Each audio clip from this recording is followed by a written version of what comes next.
Double benefit और भी आकर्षक होता जा रहा है। मैं जो आंकड़े बोल रहा हूं याद रखोगे? घर घर बताओगे? हर बूथ में बताओगे? मैं बताता हूं, लखपति दीदी अभियान से असम की बहनों को बहुत लाभ हुआ है। अभी तक असम की करीब 3 लाख बहनें लखपति बाइदो बन चुकी है। जरा मुझे बताइए, कितनी लखपति बाइदो बनी है? 3 लाख। कितनी लखपति बाइदो बनी है? जरा जोर से बताइए, कितनी लखपति बाइदो बनी है? कल असम बीजेपी ने ऐलान किया है कि अब डबल इंजन सरकार 40 लाख बहनों को लखपति बाइदो बनाने के लिए प्रयास करेगी। कितनी? कितनी? 40 लाख बहनों को। आप सोचिए, 40 लाख बहनों को, मतलब 40 लाख घरों में कोई न कोई लखपति दीदी बनने वाली है। साथ ही असम बीजेपी ने अरुणोदय योजना में और अधिक बहनों को जोड़ने में और हर महीने मिलने वाली मदद को बढ़ाने की भी गारंटी दी है। हमारी बेटियों के साथ कोई धोखाधड़ी न कर सके, बेटियों का मान सम्मान और जीवन सुरक्षित रहे, इसके लिए भी अनेक बड़ी घोषणाएं की गई हैं। साथियों, असम में यूनिफॉर्म सिविल कोड लागू करना और हमारे आदिवासी समाज 6 शेड्यूल एरिया की संस्कृति और परंपराओं को सुरक्षित रखना, ये असम की पहचान बचाने के लिए बहुत बड़ी घोषणाएं हैं।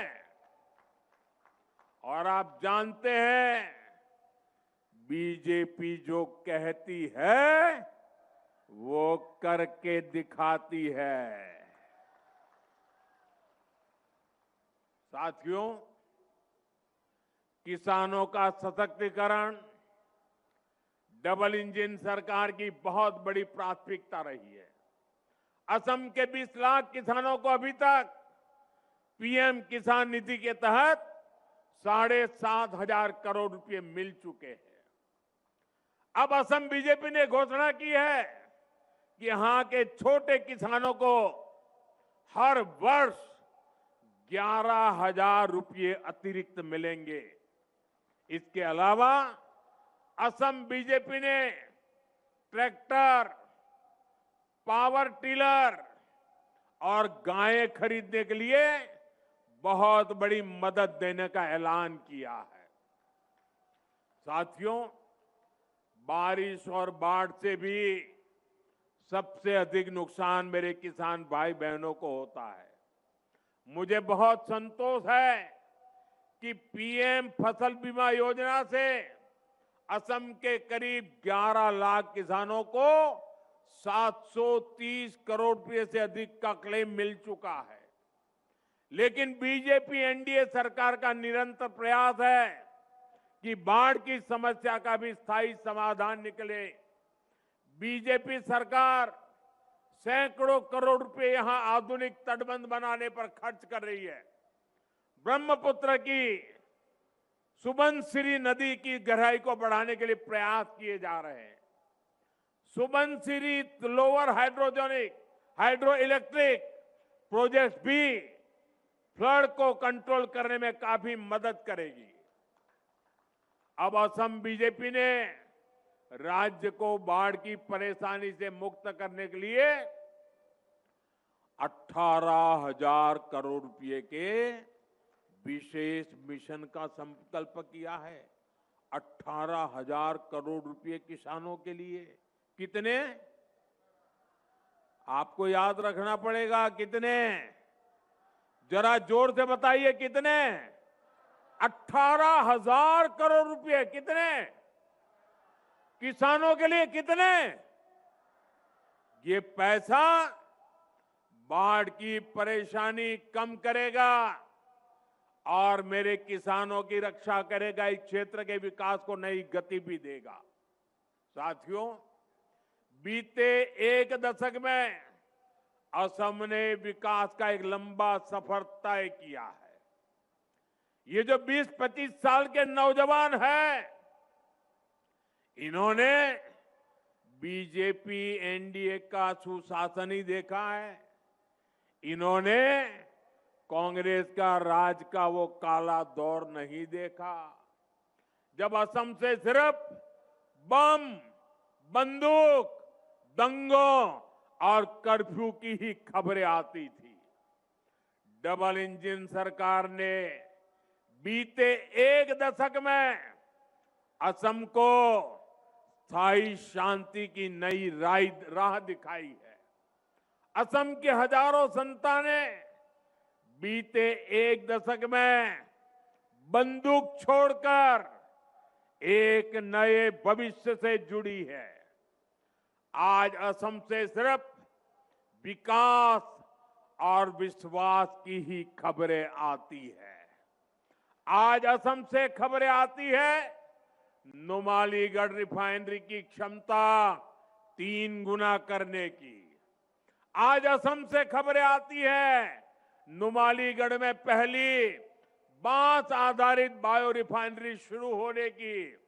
आज असम से खबरें आती है नामरूप के खाद कारखाने की विस्तार की। साथियों, एक समय था जब दुनिया में असम की चर्चा चाय के लिए होती थी। असम यानी चाय। दुनिया भर में असम की चाय की सुवास थी। अब असम को दुनिया चाय के साथ साथ चीप से भी पहचानेगी। वो दिन दूर नहीं जब असम के सेमीकंडक्टर प्लांट से चीप का उत्पादन शुरू हो जाएगा। ये असम को आधुनिक टेक्नोलॉजी के एक बहुत बड़े हब के रूप में विकसित करेगा। आने वाले समय में फोन हो, गाड़ियां हो, टीवी, फ्रिज हो, ऐसे सामान असम की चिप से ही चलने वाले हैं। और इसलिए भाइयों बहनों, अब तो असम की क्या पहचान होगी? चाय भी और चिप भी। यही विकसित असम का हमारा रोड मैप है। मैं आपको भरोसा देता हूं, आप यहां फिर से बीजेपी सरकार बनाइए, असम का और तेजी से विकास होगा। और ये आपको मोदी की गारंटी है। आपना लोके याद आको ए बार बीजेपी सरकार बनाओ अहोमोर आरो बहुत बेसी उन्नति होबो। एया आपना लोको मोदी गारंटी। साथियों, असम को प्रकृति ने बहुत कुछ दिया है। असम के पास संसाधनों की कभी कमी नहीं रही है, लेकिन कांग्रेस ने सत्ता के लिए असम के समाज को भी बांटा और ब्रह्मपुत्र के 2 किनारों को भी कभी जुड़ने नहीं दिया। कांग्रेस ने 60-65 साल में ब्रह्मपुत्र पर सिर्फ 3 ही पुल बनाए। 60-65 साल में कितने पुल? कितने पुल? कितने पुल? पुलों के अभाव में कितने ही लोगों को हमें खोना पड़ा, कितनी ही पीढ़ियों को मुश्किल से गुजरना पड़ा। डबल इंजन सरकार ने इस पीड़ा को, इस परेशानी को समझा और 10-11 वर्षों में ही ब्रह्मपुत्र पर 5 बड़े ब्रिज पूरे किए। कितने? कितने? 5 बड़े ब्रिज। 65 साल में 3, 11 साल में 5। बड़ा काम हुआ कि नहीं हुआ? और सभी 5 बड़े पुलों पर काम तेजी से चल रहा है। आज बोगीबील ब्रिज और भूपेन हजारिका सेतु ने उत्तरी असम सहित पूरे नॉर्थ ईस्ट के जीवन को बदल दिया है। कांग्रेस रहती तो ये ब्रिज आज भी पूरे नहीं हो पाते। इसलिए तो आज हर कोई यही कह रहा है, असम को आधुनिक इंफ्रास्ट्रक्चर अगर कोई पार्टी दे सकती है तो वो बीजेपी है, एनडीए है।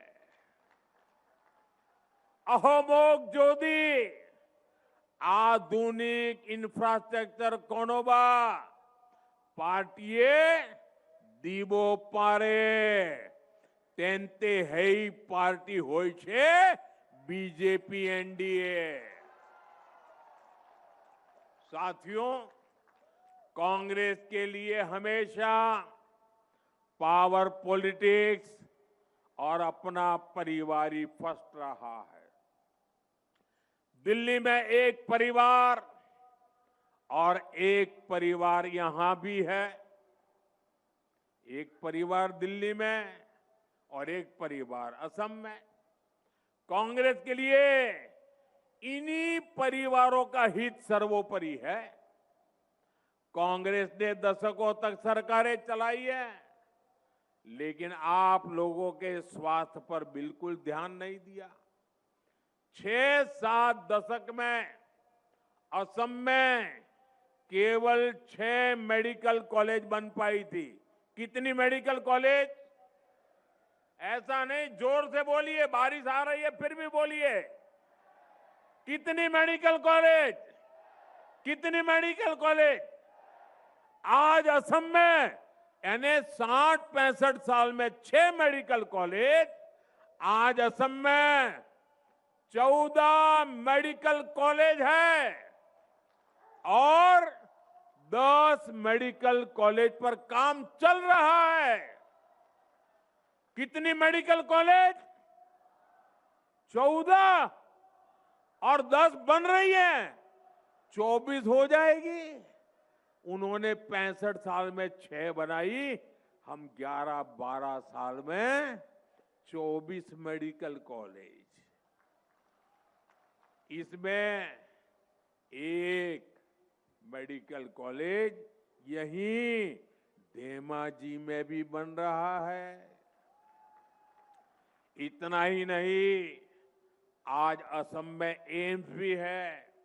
इसी तरह असम में इंजीनियरिंग कॉलेज की संख्या 7 हो गई है और पॉलिटेक्निक कॉलेज 10 से बढ़कर 26 हो चुके हैं। यहां गोगामुख में ही एग्रीकल्चर रिसर्च इंस्टीट्यूट का शिलान्यास और धेमाजी इंजीनियरिंग कॉलेज का लोकार्पण करने का अवसर तो आपने मुझे ही दिया था। धेमाजी आईटीआई और धेमाजी पॉलिटेक्निक को भी अपग्रेड किया जा रहा है, यानी असम को बेहतर इलाज मिले, बेहतर पढ़ाई की सुविधाएं मिले, ये हमारी प्राथमिकता रही है। इससे गरीब हो या मिडिल क्लास, सबका जीवन बेहतर होता है। असम के गरीब और मध्यम वर्ग का कल्याण बीजेपी की बहुत बड़ी प्राथमिकता है। अहो मोर दुखिया आरो मध्योबित्तो श्रेणीर उन्नति कोरा तो बीजेपीर मूल प्राथमिकता। साथियों, आपने कांग्रेस के कुशासन से असम को मुक्त किया है, लेकिन आपको बहुत सतर्क रहना है। कांग्रेस अब एक अलग ही खेल खेलने में जुटी है। असम कांग्रेस के नेता एक खतरनाक कानून बनाने की बात कर रहे हैं। आखिर ये खतरनाक कानून क्या है? आज असम की जनता के सामने कांग्रेस की इस चाल का पर्दाफाश करना चाहता हूं। साथियों, 2014 के चुनाव से पहले कांग्रेस की केंद्र सरकार ने एक कम्युनल वायलेंस कानून बनाने का प्रयास किया था। इसका मकसद था अपने पक्के वोट बैंक का तुष्टीकरण। इस बिल में बहुसंख्यकों को दंगे के लिए जिम्मेदार माना गया था। बहुसंख्यक लोग गुनहगार माने गए थे और धार्मिक अल्पसंख्यकों को हमेशा के लिए पीड़ित माना गया था। ये बिल अपने आप में सांप्रदायिक था। इसलिए बीजेपी एनडीए ने संसद में ये कानून नहीं बनने दिया। जी भर के हम लड़ाई लड़े। ये कानून अगर बन जाता और कांग्रेस की सरकार अगर बनी रहती तो देश के बहुसंख्यक समाज का कितना शोषण होता, इसकी आप कल्पना कर सकते हैं। बाबा साहब आंबेडकर ने जो संविधान बनाया, उस संविधान के पीठ में छुरा भोंकने का एक खेल चल रहा था। साथियों, अब 12 साल बाद कांग्रेस यहां असम में भी उसी तरह का कानून बनाने की घोषणा कर रही है। और ये कोई मेरा आरोप नहीं है, खुद कांग्रेस के नेता खुलेआम ये घोषणाएं कर रहे हैं। ये एकदम साफ है कि कांग्रेस अब सत्ता पाने के लिए कुछ भी कर सकती है। अब तो मुस्लिम लीगी माओवादी कांग्रेस बन चुकी है।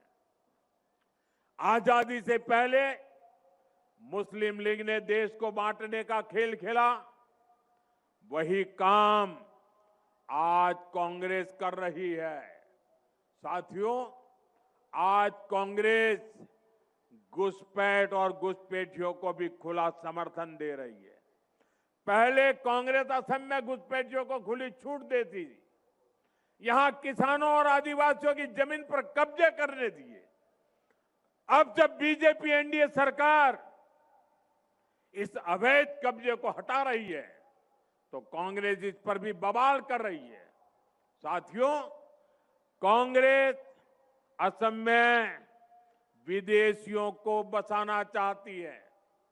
असम की मूल संतानों को अल्पसंख्यक बनाना चाहती है।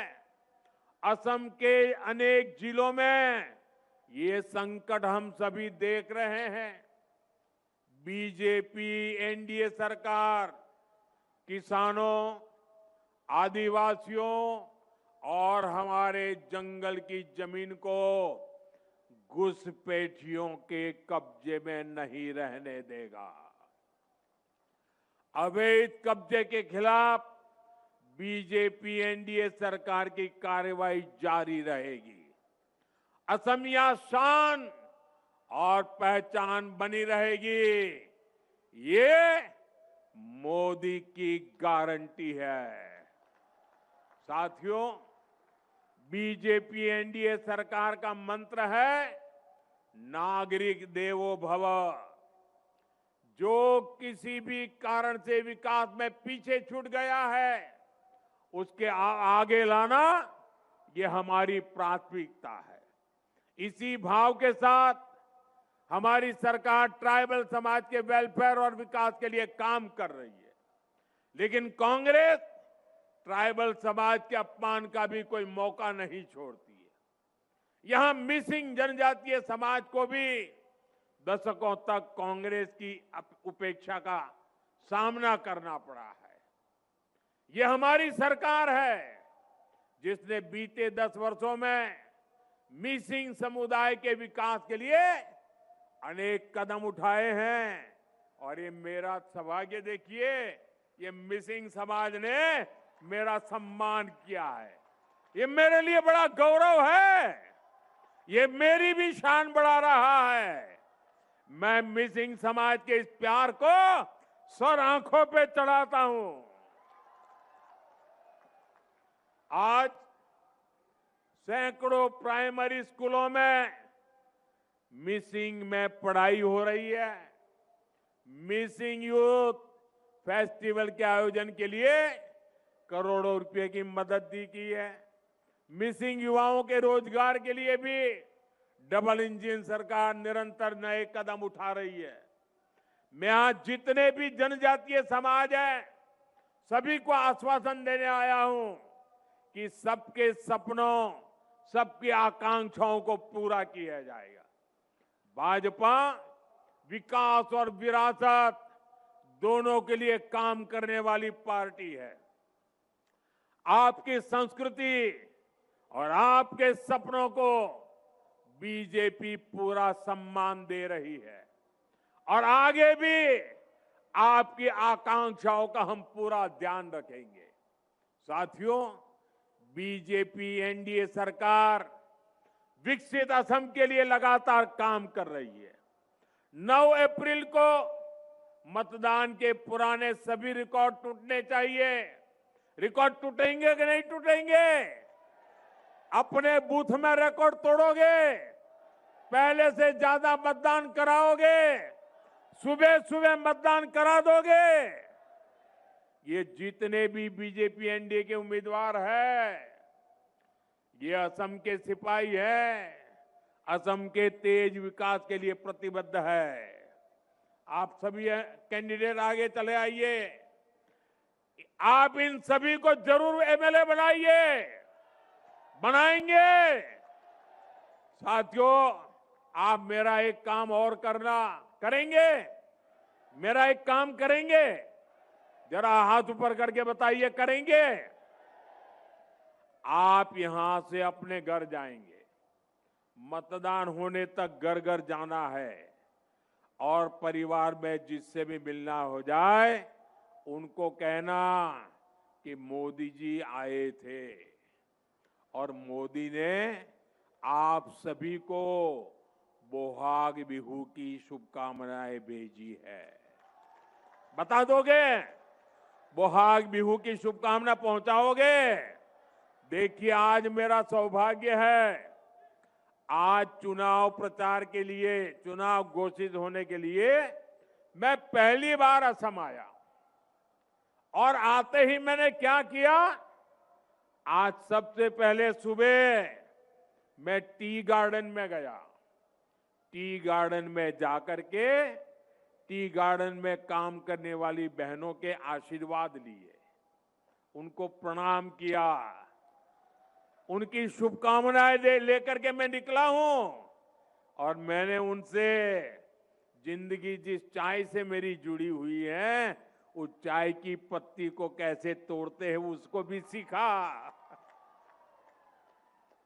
साथियों, आपका ये प्यार मैं देख रहा हूं, जरा दिल्ली वालों को समझ नहीं आएगा, ये बारिश के बावजूद भी इतनी संख्या में लोगों का खड़े रहना, लगातार बारिश के बावजूद भी इतने लोगों का आना, ये हैट्रिक की गारंटी है, हैट्रिक की।